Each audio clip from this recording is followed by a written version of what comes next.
Ils s'étaient trompés, ils avaient mis un poids lourd avec nous. J'ai gagné peut-être en 10 secondes, KO. Ah non, pour moi, ceux qui faisaient ça, c'était des malades. Tu prends 2-3 mecs, c'est vraiment des fous. Et en gros, il n'y a que eux qui peuvent faire ça. Au final, ça va, t'es pas un fou. Il y a eu une petite polémique entre guillemets avec Greg MMA. Il est intéressé par la ceinture, mais il n'est pas intéressé pour m'affronter moi. Moi, je suis là pour m'envoyer en fait.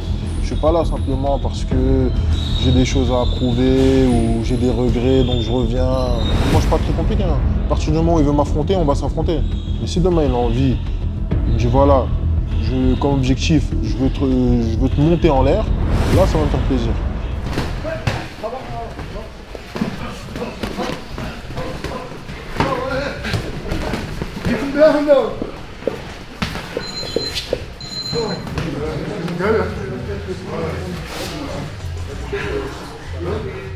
Donc Aouna Laprince, combattant de MMA et l'actuel champion des poids lourds de l'Hexagone.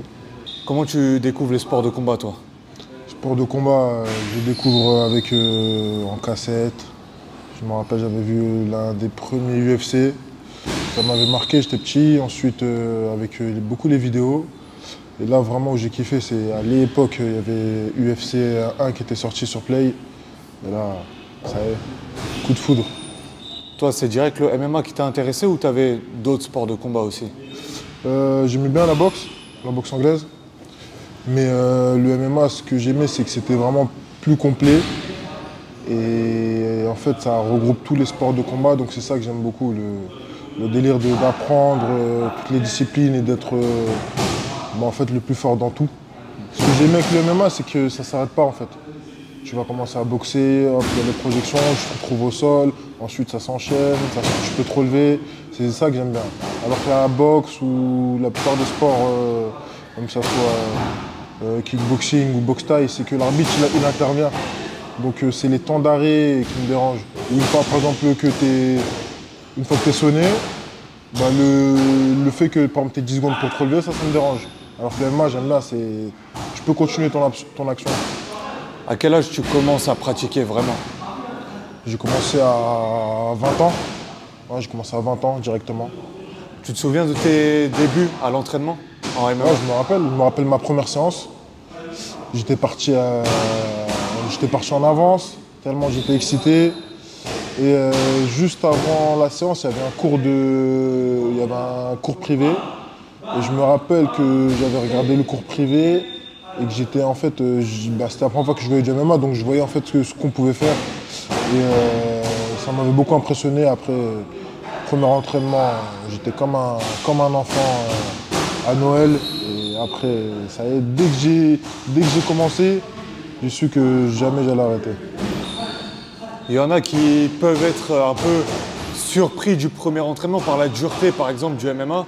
Toi, vraiment, ça t'a conforté dans ton idée, t'as kiffé vraiment ces débuts-là? Ouais, bah, après, j'avais un peu de mal avec les frappes. Parce que dès que tu n'as jamais reçu de frappe, c'est compliqué. Tu pars en bagarre alors que c'est de la technique pure et au final, l'appréhension des coups, c'est relou un peu au début. Mais après, sinon, tout ce qui était contact et tout, ça, j'avais l'habitude. Donc, premier entraînement assez dur parce que j'avais pas la condition physique. Et le cardio de la lutte ou le cardio de la boxe, c'est pas le même. Mais sinon, à part ça, que du bonheur. J'avais déjà des aptitudes physiques. J'étais déjà costaud, j'aimais bien la bagarre, j'aimais bien les corps à corps. Et j'aimais bien apprendre en fait. Donc dès que je suis arrivé dans le MMA, j'ai compris le niveau que j'avais en arrivant. Et j'ai compris en fait que limite, tu peux pas tout apprendre. Ça s'arrête jamais. Et c'est ça que j'ai aimé. C'est qu'en fait, tu apprends et plus tu apprends, plus tu te rends compte qu'en fait, tu connais rien. Qu'il y a d'autres techniques, il y a d'autres... Et c'est ça que j'ai kiffé vraiment. J'ai commencé la compète peut-être 2 mois et demi après. J'ai commencé directement en compète amateur, c'était championnat de France à Lyon.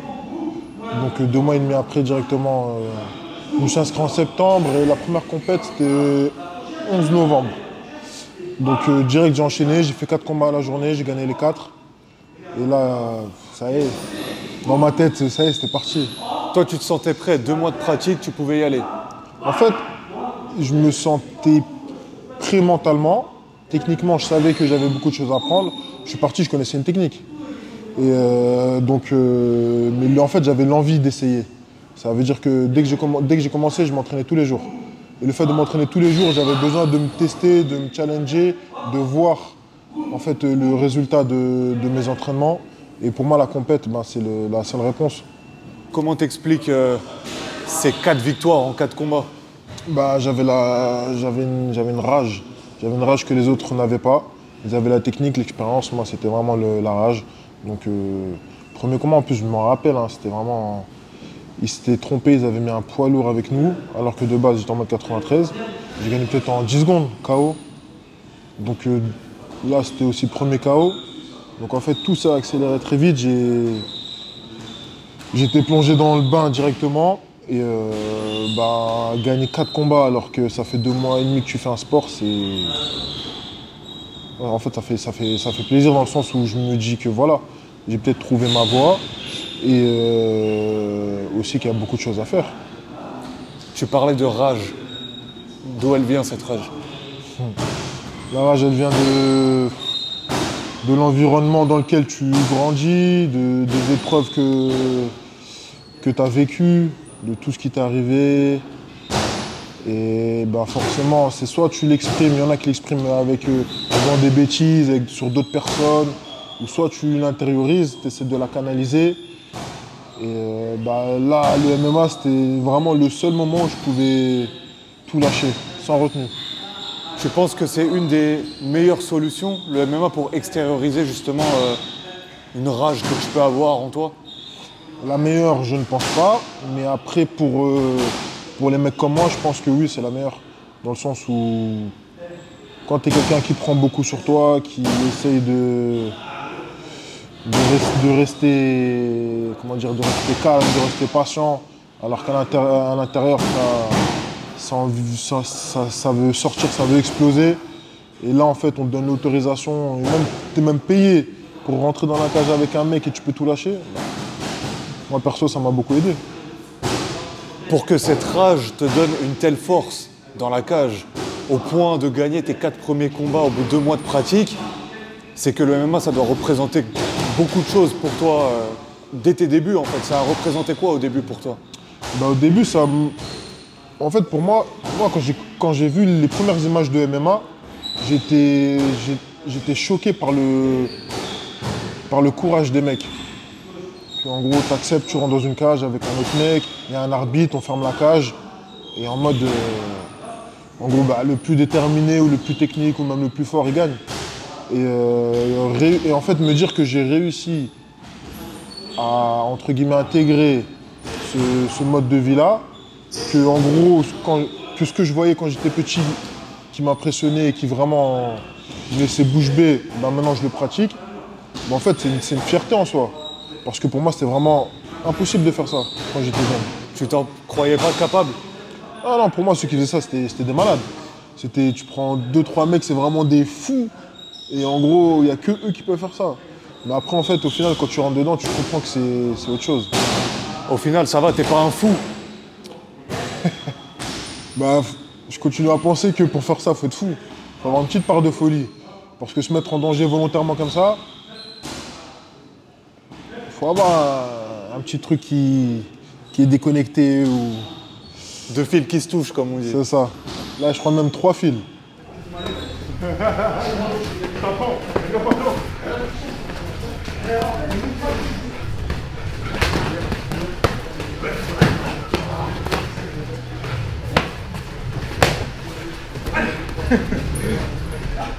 Après ces 4 premiers combats, t'enchaînes encore beaucoup de combats amateurs ou tu décides de passer pro rapidement? J'ai enchaîné. En fait, j'ai commencé à 20 ans. Ma première année, j'ai fait la compète là, au bout des 2 mois. Après, j'ai enchaîné peut-être 3-4 mois après. Et en 1 an, j'ai fait 8 combats. 8 combats amateurs. Et à la fin de l'année, j'ai fait une compète à Marseille. Et vu qu'en amateur, j'avais gagné tous mes combats, ils m'ont mis directement. À l'époque, c'était classe B. Donc en fait, c'est pro. T'as pas de protection, tu es sur le ring. On va dire plus semi-pro. Donc à la fin de l'année, j'ai commencé semi-pro. J'ai gagné mes 2 combats par soumission. Et après l'année suivante, directement, j'ai commencé en pro. Tu déroules ta carrière, ça fait plus de 10 ans que tu es dans le circuit professionnel, si je ne dis pas de bêtises. Tu as une trentaine de combats, il y a eu des hauts, des bas. Est-ce qu'il y a une période où ça a été plus difficile que d'autres, où tu t'es peut-être demandé que tu allais arrêter? Bah, la période la plus difficile, c'était, je pense, le Covid. Parce que c'était vraiment, tout était bloqué. Pour combattre, il fallait faire des pieds et des mains. Et là, ça m'a saoulé. Franchement, ça m'a saoulé. En plus, j'ai pris, je sais plus, je suis monté à 127 kilos. Donc me dire de redescendre en moins de 93 à partir de 127 kilos, c'est là que je me suis dit vraiment, je crois que je vais arrêter. De toute façon, j'ai eu une bonne carrière, pas de regrets. Et aussi les périodes après quand tu combats, tu te blesses pendant le combat. C'est la période juste après, c'est compliqué. Mais vraiment le Covid. Pendant le Covid et même avant, le MMA en France n'était pas encore légalisé ou à peine légalisé, pas très développé. Comment tu faisais pour gérer même financièrement? Tu travaillais à côté? Ah, bah après, ouais, je travaillais. Je travaillais à la mairie d'Aulnay. Ça m'a permis d'avoir une rentrée, tu vois, un fixe correct sans me prendre la tête. Après, bah forcément, tu es obligé de te débrouiller à gauche, à droite. Hein. Un salaire, c'est compliqué, surtout quand tu pratiques le MMA. Si tu as un salaire, c'est compliqué dans le sens où, en France, quand tu combats, ben, limite tout l'argent qui rentre, et ben, tu l'investis dans ta carrière. Si tu n'as pas de sponsor, si tu n'es pas suivi derrière. Tu disais que tu étais monté à 127 kilos au début du Covid.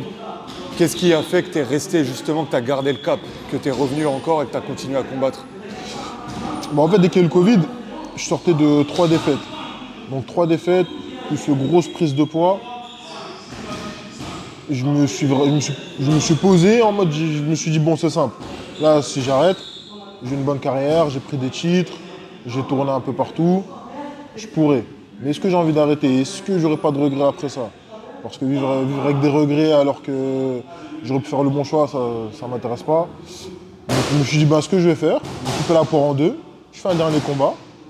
Si je gagne, tu vois, si je gagne comme j'aimerais gagner, je continue. Si je me fais éclater, j'arrête. Tu t'es mis un ultimatum, quoi. Voilà. Donc après, bah, je suis revenu après, j'avais combattu à l'UAE Warrior à Abu Dhabi. Et je suis revenu, j'ai perdu mon poids, ça c'était vraiment compliqué. Je suis arrivé au combat, j'étais à 107 et j'ai gagné. Mais j'ai gagné franchement bien. J'étais même plus fort qu'avant. Donc j'ai continué. Moi, le combat, je l'apprécie pas pendant le combat, je l'apprécie à la fin. Genre à la fin du combat, c'est là vraiment que je souffre. Et ça veut dire qu'avant le combat, même dès que tu es là, tu es dans les vestiaires, il reste 2 personnes avant toi ou une personne, tu es là, tu te dis en mode, mais pourquoi je suis là? Pourquoi je m'inflige tout ça?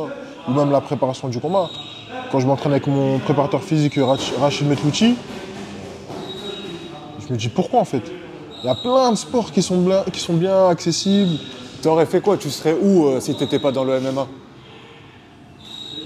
Très bonne question. Je pense que j'aurais fait du handball. Hein, parce que j'étais doué. Je parlais avec plein d'entraîneurs qui me disaient viens signer, ça se passait bien. Donc je pense que j'aurais fait du handball. Au final, tu es satisfait d'être là où tu es maintenant? Oui. Après, sur ça, franchement, rien à dire. Il a fallu y croire quand même, hein, traverser des épreuves, de ce que tu me racontes en tout cas. Ouais, je pars de super loin. Et à l'époque, moi je suis dans les sous-bois, à l'époque, dans les alentours, il n'y avait pas de club de MMA. Il y avait toujours eu du JJB, de la boxe anglaise, de la kick, de la lutte, mais MMA, pour trouver un club de MMA, à l'époque, c'était compliqué. Tu vois, c'était vraiment il y a 12 ans. Et après, moi, quand j'ai commencé, j'ai commencé à Vitry, à la FFA, de chez Mathieu Nicourt. Donc ça veut dire que je faisais Aulnay, Vitry, en transport. C'était relou. Je te mens pas, c'était relou. J'ai fait ça pendant pas mal d'années. Et au début, c'était dur. Juste pour s'entraîner, c'était dur. Pour revenir sur ta carrière récente, on va dire, l'année dernière, tu prends la ceinture des poids lourds de l'Hexagone MMA. Alors déjà, poids lourd, tu es un light heavyweight de base. Pourquoi tu as pris la ceinture des poids lourds? Comme je dis souvent, je suis un light heavyweight qui mange trop. Et non, ben, en fait, je voulais pas directement descendre en moins de 93. Ma carrière, quand je l'ai commencé, c'était en poids lourd. Pendant les Contender 15, là. Donc, je me suis dit, j'ai déjà combattu en poids lourd, j'ai gagné. Donc, je vais réessayer. Et si je me sens bien en poids lourd, ben, et ça se passe bien, petit à petit, j'entame ma perte de poids pour redescendre à mon poids de forme en mode 93. Et au final, poids lourd, ça s'est bien passé. Hexagone, il n'y avait pas trop de moins 93. Donc je me suis dit, je vais rester en poids lourd le temps que la caté du dessous se forme bien. Et après, j'irai faire un petit saut pour être double champion. Depuis, tu as défendu 2 fois ta ceinture. Elle représente quoi cette ceinture des poids lourds aujourd'hui? Pour moi, elle représente beaucoup de choses, dans le sens où j'ai pensé à arrêter plusieurs fois ma carrière. Et le fait, en fait, de se dire non, je continue, et après tu es récompensé, surtout en France, ça fait plaisir en fait, parce que je la savoure. Je sais ce que j'ai dû faire pour l'avoir. Là, je pense que je suis au top. Si je regarde toutes mes années, ouais, je suis au top. C'est là où je suis le plus dangereux, où je boxe le mieux, où je me déplace le mieux. Mais après, moi, je suis assez dur avec moi-même. Donc moi, perso, je vois que ce que j'ai à améliorer et ce que je dois faire. Ce que j'ai déjà, ça ne m'intéresse pas. Quelles sont tes ambitions aujourd'hui? C'est les mêmes qu'à l'époque. Mes ambitions personnelles, ça serait vraiment de combattre et que quand je regarde le combat, je me dis là, 20 sur 20. J'ai fait 0 erreur. C'est le combat que je m'imagine faire et je le fais. Après, au niveau professionnel, j'aimerais bien monter dans... J'aimerais bien être le poids lourd français vraiment qui fait la diff. J'aimerais bien tirer mon épingle du jeu en ayant plusieurs titres. Pas par exemple seulement gagner dans une organisation, être en place. Moi, j'aimerais essayer d'avoir des ceintures un peu partout, en fait comme j'ai toujours fait. Devenir le premier double champion de l'Hexagone, c'est un objectif à court terme? Ouais, ça j'aimerais bien. Ça fait un moment que je suis dessus. Et malheureusement, il n'y a pas trop de 93 à l'Hexagone. Mais ouais, être double champion, ça serait pas mal. Du coup, est-ce qu'il y a un adversaire, un challenger qui t'intéresserait en 93 kilos? Il y a eu une petite polémique entre guillemets avec Greg MMA. Mais je pense pas qu'ils soient intéressés. De base, moi je voulais affronter n'importe qui en mode 93 pour la ceinture. Lui, il a enchaîné les combats et au final, il a demandé la ceinture. Moi, forcément, quand j'ai entendu ça, je me suis dit, c'est parti. Et de ce que j'ai compris, il est intéressé par la ceinture, mais il n'est pas intéressé pour m'affronter moi. Et après, ça c'est... Il fait ce qu'il veut, hein. Mais c'est dommage parce que moi j'aimerais vraiment combattre pour la ceinture. En fait, le fait de repousser, ça va être beaucoup plus compliqué pour moi de descendre. Donc je perds du temps. Pour toi, en tant que champion poids lourd, si tu descends à 93 kg, tu peux combattre directement pour la ceinture? Logiquement, oui.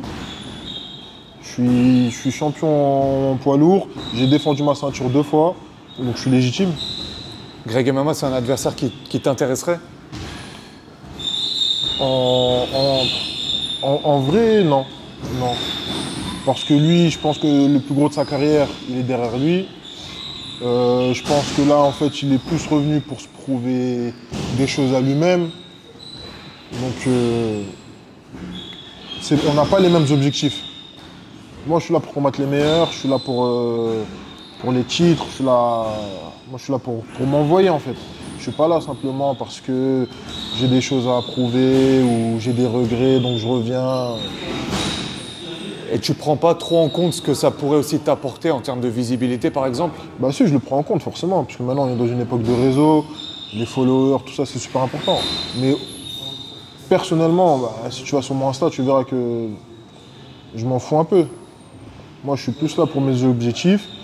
Après, montrer ce que je sais faire, en gros, créer du contenu.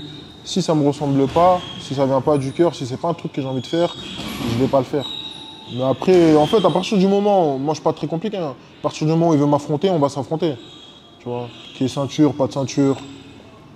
Après, un combat, ça reste un combat. Hein. Tout peut se passer. Et il faut qu'il ait envie de t'affronter d'abord. Bien sûr. S'il n'a pas envie, si c'est pour, en gros, le buzz, pour ceci, pour ça ne m'intéresse pas. Mais si demain il a envie, il me dit voilà, comme objectif, je veux te monter en l'air, là, ça va me faire plaisir. Mais si c'est parce que ceci, ou il y a eu un truc derrière, ou il est en plein doute, ça ne m'intéresse pas.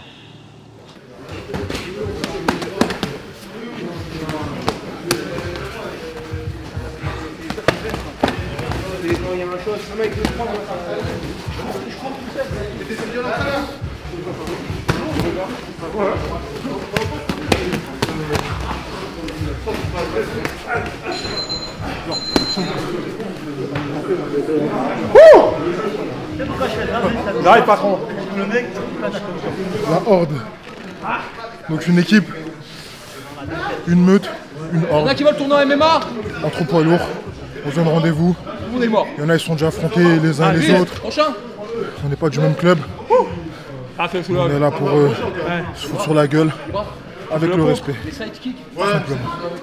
Les sidekicks, c'est bien. T'aimes pas entendre qu'on dit ouais, il a mis une droite, il t'a mis KO, il t'a couché. Qu'est-ce que ça provoque en toi, le fait de imaginer ou voir ou penser que t'as été mis KO? Bah, c'est en fait que de la rage. Que de la rage, de la haine, mais envers moi-même. Dans le sens où je me dis, en fait, s'il a eu cette opportunité-là, c'est que c'est moi, je l'ai laissé. Donc, tu vois, jamais je vais me dire, ouais, c'est l'arbitre aussi. Non, c'est l'arbitre qui fait son taf. Si à partir du moment où j'ai une position où j'étais en danger, où j'ai une position où le mec il était dominant, c'est moi. Donc, bah, en fait, ça me. Ah, pour moi, ça c'est pire que tout. Et dans le cas contraire, c'est important pour toi de finir avec la manière, un combat? Oui, bon après là, pour ce combat-là, c'était. Je te mens pas, même moi quand j'ai regardé la vidéo du combat, je me suis dit. Le finish, j'aurais dû être un peu plus soft. It's like he's not even trying, and now he's wincing a bit. Yeah, he felt the goes down. That's bad news for Arato. And I think he's gonna know his first defeat. Those elbows are massive! Stop it, baby! And still reigning heavyweight champion, Prince Aounala does it again. Another finish here in Hexagon MMA. Parce que j'étais parti dans mon truc de voilà, faut que je remette les pendules à l'heure. Mais après, ouais, finir avec la manière, moi je pense que pour moi la meilleure manière de finir, c'est que de montrer sa supériorité à l'adversaire.